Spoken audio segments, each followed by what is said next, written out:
یہ کہانی کسی عام بادشاہ کی نہیں، یہ کہانی غرور اور ظلم کے انجام کی ہے۔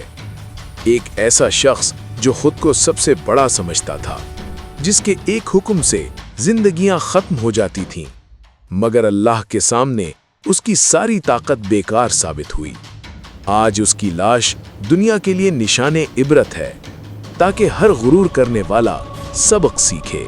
فرعون صرف ایک ظالم بادشاہ نہیں تھا، بلکہ غرور میں اس حد تک جا پہنچا کہ اس نے خود کو خدا کہلوانا شروع کر دیا۔ اس نے اپنی قوم سے کہا، میں ہی تمہارا خدا ہوں، اور ایک اور موقع پر کہا، میں تمہارے لیے اپنے سوا اور کسی معبود کو نہیں جانتا۔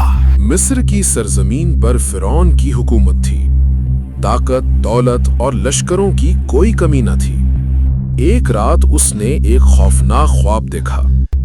بنی اسرائیل میں ایک بچہ پیدا ہوگا جو میری سلطنت کے زوال کا سبب بنے گا۔ یہ خواب اس کے دل میں خوف بن گیا۔ اس نے حکم دیا کہ بنی اسرائیل کے تمام نوزائیدہ لڑکوں کو قتل کر دیا جائے اور لڑکیوں کو زندہ چھوڑ دیا جائے۔ کمزور اور بے بس ماؤں کے گھروں میں چیخ و پکار گونجنے لگی اور ظلم اپنی انتہا کو پہنچ گیا۔ اسی ظلم کے دور میں ایک گھر میں ایک بچہ پیدا ہوا۔ ماں خوف سے لرز رہی تھی، مگر اللہ نے اسے تسلی دی۔ اس بچے کو صندوق میں رکھ کر دریائے نیل میں ڈال دو، ہم اسے تمہاری طرف واپس لوٹا دیں گے۔ ماں نے اللہ پر بھروسہ کیا، اور جس بچے سے فرعون کو سب سے زیادہ خوف تھا، وہی بچہ فرعون کے محل تک پہنچ گیا۔ یہ بچہ حضرت موسیٰ علیہ السلام تھا۔ حضرت موسیٰ علیہ السلام جوان ہوئے۔ ایک دن ایک مصری ان کے ہاتھوں غلطی سے مارا گیا۔ یہ خبر فرعون تک پہنچ گئی۔ فرعون نے قتل کا منصوبہ بنایا۔ اللہ کے حکم سے حضرت موسیٰ علیہ السلام مصر چھوڑ کر مدین کی طرف روانہ ہو گئے۔ مدین پہنچ کر حضرت موسیٰ علیہ السلام نے ایک کنواں دیکھا۔ چرواہے اپنے جانوروں کو پانی پلا رہے تھے۔ کنویں کے ایک طرف دو عورتیں خاموش کھڑی تھیں۔ حضرت موسیٰ علیہ السلام نے پوچھا، تم پانی کیوں نہیں پلاتی؟ انہوں نے کہا، یہ مرد پہلے پانی پلاتے ہیں اور ہمارے والد بہت بوڑھے ہیں۔ حضرت موسیٰ علیہ السلام نے اکیلے ہی بھاری پتھر ہٹایا اور ان کے جانوروں کو پانی پلا دیا۔ مدد کے بعد حضرت موسیٰ علیہ السلام ایک درخت کے نیچے بیٹھے اور دعا کی، اے میرے رب، تو جو بھی بھلائی میری طرف نازل کرے میں اس کا محتاج ہوں۔ وہ دونوں عورتیں یہ واقعہ اپنے والد نبی اللہ حضرت شعیب علیہ السلام کو سناتی ہیں۔ حضرت شعیب علیہ السلام نے حضرت موسیٰ علیہ السلام کو بلایا اور فرمایا، ڈرنے کی ضرورت نہیں، تم ظالم قوم سے بچ کر آ گئے ہو۔ حضرت شعیب علیہ السلام نے فرمایا، میں اپنی ایک بیٹی کا نکاح تم سے کرنا چاہتا ہوں، اس شرط پر کہ تم 8 یا 10 سال خدمت کرو۔ حضرت موسیٰ علیہ السلام نے قبول کیا۔ یوں ایک بے وطن مسافر ایک نبی کا داماد بن گیا۔ اللہ نے حضرت موسیٰ علیہ السلام کو نبوت عطا کی اور فرمایا، فرعون کے پاس جاؤ، وہ حد سے بڑھ چکا ہے۔ حضرت موسیٰ علیہ السلام نے کہا، میں اللہ کا رسول ہوں، بنی اسرائیل کو آزاد کرو۔ جادوگروں کا مقابلہ ہوا، عصا اژدہا بنا، جادو نگل گیا، جادوگر سجدے میں گر گئے۔ اللہ نے بار بار مہلت دی، پانی خون بن گیا، مینڈک، جوئیں اور ٹڈیاں پھیل گئیں، مگر فرعون ہر بار وعدہ توڑتا رہا۔ اللہ نے حکم دیا، رات کے وقت نکل جاؤ۔ سامنے سمندر، پیچھے دشمن۔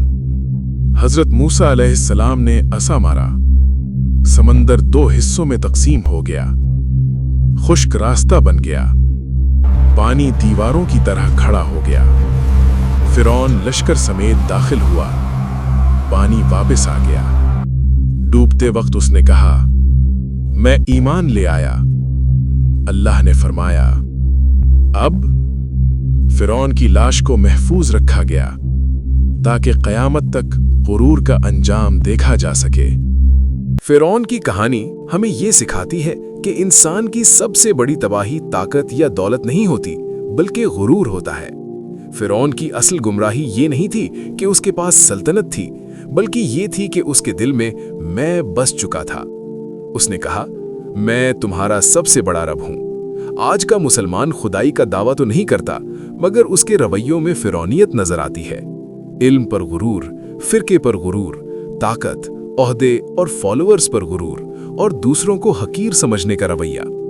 جب کوئی خود کو سب سے بہتر سمجھنے لگے اور اپنا احتساب چھوڑ دے تو وہ فرعون کے راستے پر پہلا قدم رکھ چکا ہوتا ہے۔ ہر کامیابی کو اللہ کی عطا سمجھنا ہی نجات کا راستہ ہے۔ دل سے یہ دعا کرنا کہ یا اللہ مجھے میرے نفس کے شر سے بچا۔ اختلاف میں عاجزی اور ادب اپنانا ہی ایمان کی پہچان ہے۔ فرعون صرف ظالم نہیں تھا، اس نے ظلم کو ایک پورا نظام بنا دیا تھا۔ کمزور قوم کا استحصال، خوف کے ذریعے حکومت اور ناانصافی کو ریاستی پالیسی بنا دینا۔ آج ہم شاید خود ظلم نہ کریں، لیکن اکثر ظلم پر خاموش رہتے ہیں۔ ناانصافی دیکھ کر چپ، حق کہنے میں مصلحت اور کمزور کے بجائے طاقتور کا ساتھ۔ یاد رکھیں، ظلم پر خاموشی بھی جرم ہے۔ کم از کم ظلم کو ظلم کہنا سیکھیں۔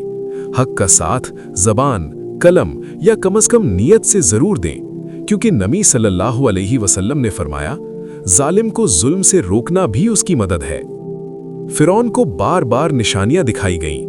ہر عذاب کے بعد اس نے وعدہ کیا، مگر حالات بہتر ہوتے ہی مکر گیا۔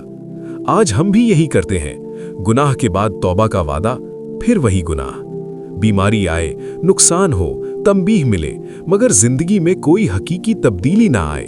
یہ رویہ فرعونی رویہ ہے۔ توبہ وقتی جذبات کا نام نہیں، بلکہ مستقل عمل کا تقاضا کرتی ہے۔ گناہ چھوڑنے کے لیے عملی قدم اٹھانا اور ماحول و عادتوں کو بدلنا ضروری ہے۔ فرعون نے اپنی طاقت پر بھروسہ کیا۔ اس نے کہا، کیا یہ مصر کی سلطنت میری نہیں؟ اس نے لشکر، دولت اور نظام کو سب کچھ سمجھ لیا۔ آج ہم بھی یہی سوچتے ہیں کہ پلاننگ ہی سب کچھ ہے، کنیکشن ہی سب کچھ ہے، پیسہ ہی ہر مسئلہ حل کر دے گا، اور اللہ آخری آپشن بن جاتا ہے۔ مومن وہ ہے جو اسباب اختیار کرتا ہے، مگر بھروسہ صرف اللہ پر رکھتا ہے، جس کی دعا زندگی کا مرکز ہو اور جو مشکل میں سب سے پہلے اللہ کو پکارے۔ فرعون نے ڈوبتے وقت ایمان لانے کی کوشش کی، مگر اس وقت توبہ قبول نہ ہوئی۔ اللہ مہلت دیتا ہے، مگر مہلت کو غفلت سمجھنا ہلاکت ہے۔ آج ہم کہتے ہیں، ابھی جوان ہیں، بعد میں بدل جائیں گے۔ یہی فرعون کی سب سے بڑی غلطی تھی۔ زندگی کو آخری دن سمجھ کر جینا سیکھیں، نیکی کو ٹالے نہیں اور توبہ کو مؤخر نہ کریں۔ فرعون کی کہانی ہمیں یہ نہیں بتاتی کہ صرف ظالم ڈوبتے ہیں، بلکہ یہ سکھاتی ہے کہ غرور والا ایمان بھی ڈوب جاتا ہے۔ اگر آج مسلمان عاجزی، عدل، سچی توبہ اور اللہ پر مکمل بھروسہ واپس لے آئے تو کوئی فرعون اسے شکست نہیں دے سکتا۔ لیکن اگر مسلمان کے اندر ہی فرعون زندہ رہا تو انجام بدلنے میں دیر نہیں لگتی۔ اے اللہ، ہمیں حق کو پہچاننے، اس پر عمل کرنے اور باطل سے بچنے کی توفیق عطا فرما۔ ہمارے دلوں کو ہدایت، صبر اور حکمت سے بھر دے۔ آمین یا رب العالمین۔ اس کہانی نے آپ کو کیا سکھایا؟ نیچے کامنٹس میں ضرور لکھیے، کیونکہ آپ کی ایک بات کسی اور کے لیے رہنمائی بن سکتی ہے۔ اگر یہ ویڈیو آپ کے دل کو چھو گئی ہو تو لائک ضرور کریں، اور مزید اچھی، سچی اور سبق آموز کہانیوں کے لیے ہمارے چینل کو سبسکرائب کرنا مت بھولیے۔